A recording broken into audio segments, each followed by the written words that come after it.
Hi there. So Bridget and I are taking off a couple of weeks for family time and to start research and interviews for a new year of new episodes. Please enjoy this rebroadcast from our archives, and we'll see you in January.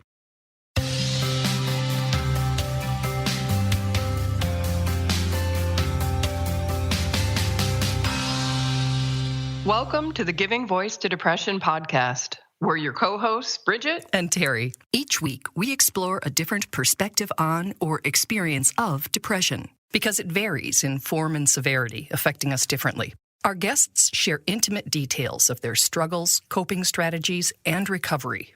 We keep it real because the struggle is real. We keep it hopeful because there is hope, in spite of what depression tells you. We're not experts or therapists. We're sisters and best friends who live with depression and know that talking about the illness reduces stigma and humanizes the experience, making it safer and easier to ask for needed support. You are far from alone. Ho, ho, ho, Terry. Hi, Bridget. This time of year, we focus on family and faith traditions. Some people look forward to it all year long, and others find it a really difficult time. Mm-hmm. It is also, for better or worse, synonymous with gift giving. Today's guest offers us three of the most precious and valuable gifts one human can offer another: the gifts of connection, gratitude, and hope. A favorite quote by American author, pastor, and teacher William Arthur Ward is, "Feeling gratitude and not expressing it is like wrapping a present and not giving it." Today, we are giving the gift of gratitude to every guest who has shared his or her story on our podcast, to all the supportive people on social media who have willingly exposed not favorite parts of themselves to let others in depression's darkness know that they're understood and supported, and to everyone who listens to this podcast, all of you who have had the insight and resilience to reach out for the information, reassurance, and hope that shared stories offer. Today's guest, Dan, stumbled across the Giving Voice to Depression podcast, then joined our Facebook community, and then reached out to us so that he could let everyone know how much you've helped him on his journey of recovery. Today, by giving his voice to depression, Dan expresses that gratitude. It's a holiday gift that we hope touches you as much as it has done for us. We're honored to deliver Dan's gift. Our introduction to Dan was a message in which he wrote that he's a middle-aged man who, for most of his life, has lived with and hidden anxiety and depression. He said he struggles with sharing his lived experience, and that having been raised to keep his feelings to himself, finding his voice has been a challenge. I think there was just a lot of embarrassment and shame. I'll tell you a story. Please do. I have a very good friend, and we see one another occasionally. We go to breakfast, talk. About a year and a half ago, we had been to breakfast and talking, and he was talking about day drinking, and he goes, "I think I might be depressed." But he said it in a very cavalier kind of way, and I didn't pursue that. Mm-hmm. I didn't say anything. Fast forward to this past spring, we were at the breakfast, and we were talking about work things and, things that we usually would talk about. But I looked at him, I said, I think I'm depressed. But I certainly this is my perception. The way he said it when he told me was very flip, kind of, whatever. But I still didn't pursue it with him. When I said it, I knew I was depressed. And I said to him, "I think I'm depressed," in that depressed kind of voice. Mm-hmm. And we went on and talked about everything but that. Even though you knew you both were. Yeah. So, boy, what does that tell you? That we just, even when we say it to one another, we're so uncomfortable that we won't talk about it. Dan may have avoided the conversation, but he could not escape the severity or the reality of his illness.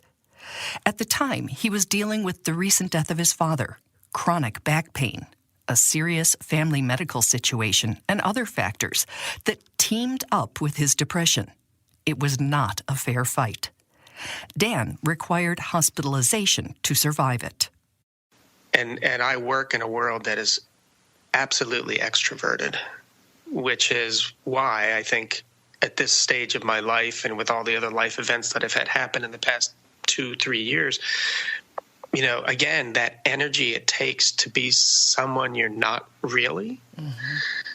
So things just came crashing down in May of this year, and it was the best thing that probably could have happened to me, because I think that I was on the verge of suicide. I was having a lot of suicidal ideation, and if it weren't for the love and support of my family, I'm not sure where I would be. The experience of being hospitalized shifted something in him. I think it just made me take stock.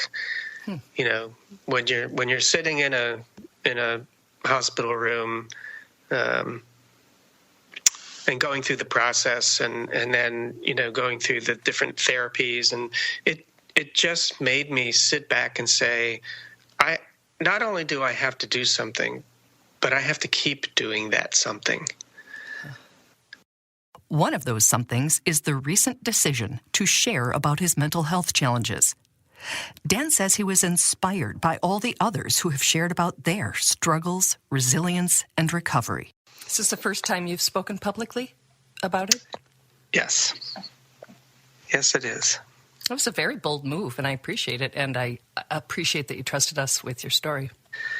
Well, I think it's an attestation to the hundreds of other people that have gone before me and talked about it. I don't think I would have been at this point had I not listened to your podcast. I think I still would have been quiet, even though I told my wife I'm going to do something. That was, May? So it's 6 months ago, and I hadn't done anything till I heard your podcast. So that was the spark. When I heard other people, I said, they're just like me. I can do this too. And this is what I need to do. I need to stop trying to hide, because it's just taking too much away from my life. I can't see, my mortality has become an issue for me because of my age, because my father just recently died. Sorry. And so I decided I really don't want to live out the remaining years of my life either, trying to hide. And it's so energy sucking. It's just, Oh my goodness, it's just incredible. The illness itself is, or keeping it secret, or the combination? Oh, yes, to both. Yeah. I mean, being depressed is a combination of chicken and egg. I think sometimes it's a low energy state that devolves into depression, and then being depressed sucks the energy from you, even if you have energy. And then trying to hide it is very emotionally draining. So it's a vicious cycle. On an intellectual level, Dan probably understands that more than many. He earned a master's degree in counseling psychology. I only practiced for a very brief while. And I think part of the reason that I stopped was I was depressed at the time. And I remember relaying this story to my wife and saying to her, it's like, and only recently saying to her, I certainly didn't say this back then, but recently saying to her, I stopped because I felt like a hypocrite trying to give people help with their relational issues and depression when I was suffering from it myself and not dealing with it well. I quit at a crisis line because I said I was officially a caller. And they laughed and thought it was pretty funny, and I totally meant it. And I, that's when I stopped being a volunteer. So I understand that. Yeah. But I will say that talking about it takes away the power that it has. It takes away the stigma and the shame and guilt that goes along with this. Dan knows that reducing stigma and shame helps not only the people living with depression, but those who care about us too. I need to have that external contact, people who understand, people who've experienced. And I think that matters. That matters a lot, because it's hard to go to your loved ones and say, hey, I'm starting to feel depressed again, because I just think it's look at, if I'm feeling this bad and don't know why, I can't imagine what it's like for them. And I don't know how you would not think, I'm not being a good supporter, I'm not being a good partner or whatever, because it'd be like, oh, you're not happy with me. And it's you're not happy and you're with me. They're two different things. But I don't think it would feel that way to me if I had a husband and he said, I'm really, really unhappy. I would take that personally. Even though I'm on this side, I know it's not personal. Yeah.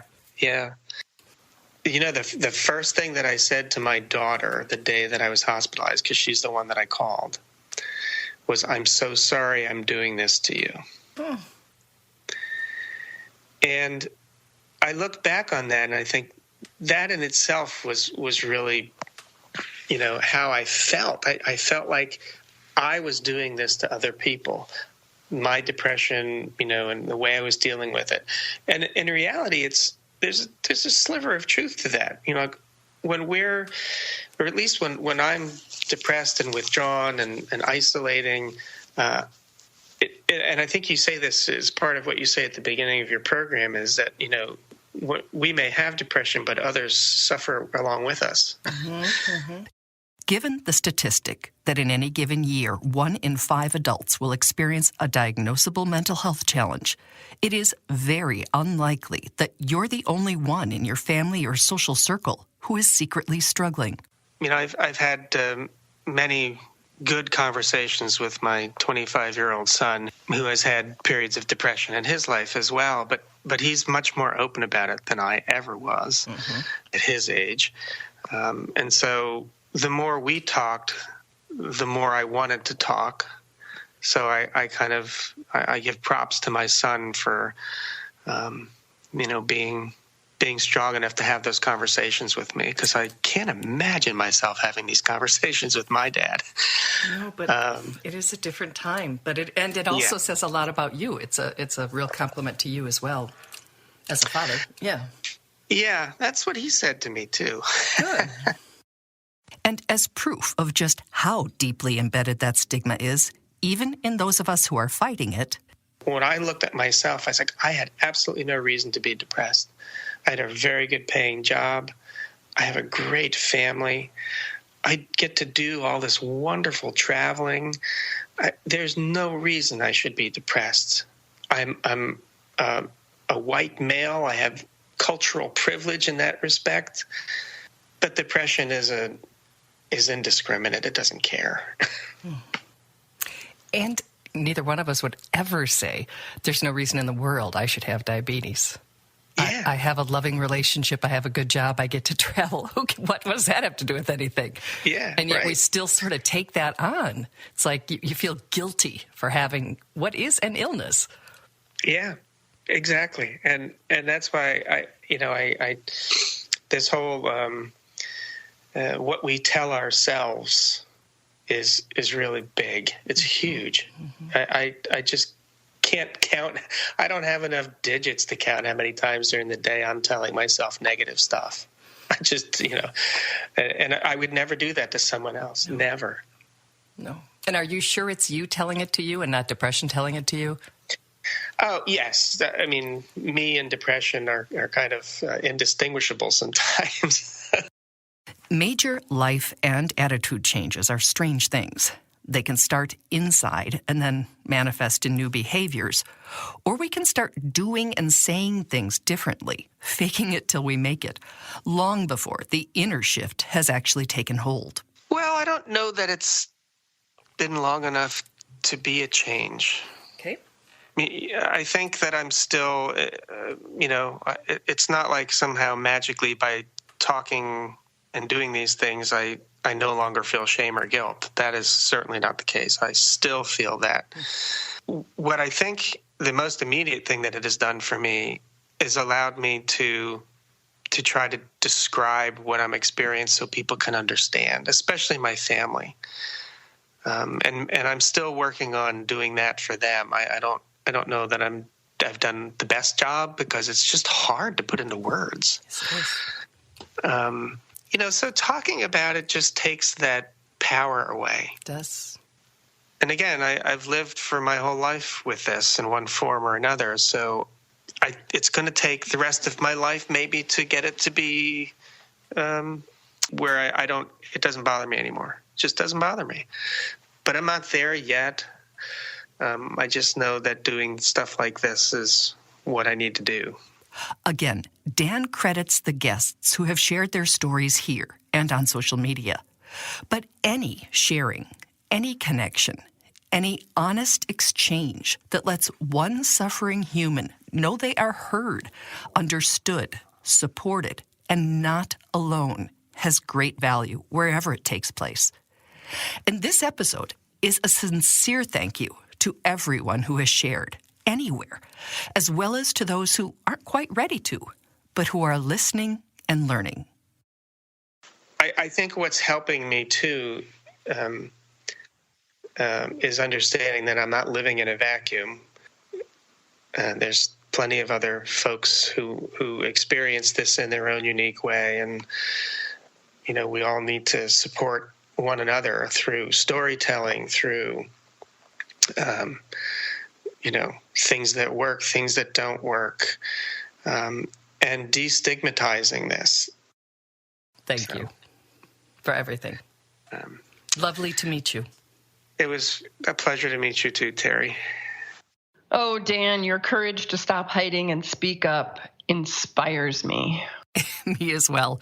It was a beautiful, it's the only time I've ever teared up, actually more than teared up, I overflowed a bit during an interview, and I was just touched by the eloquence with which he, most of us don't start there when we start to talk. Exactly. Yeah. We're going to take a week off to be with our families for the holidays, but we will continue to post and respond daily on social media. Take care of yourselves. We truly hope that our podcast brings a little more understanding, helps you better articulate your experience of depression, or better understand how to support someone else's. We invite you to join us for daily posts on the Giving Voice to Depression Facebook page and on Twitter and Instagram at Voice Depression. It is a comfort to be among fellow travelers on depression's dark road. And remember, if you're struggling, speak up. If someone else is, listen up.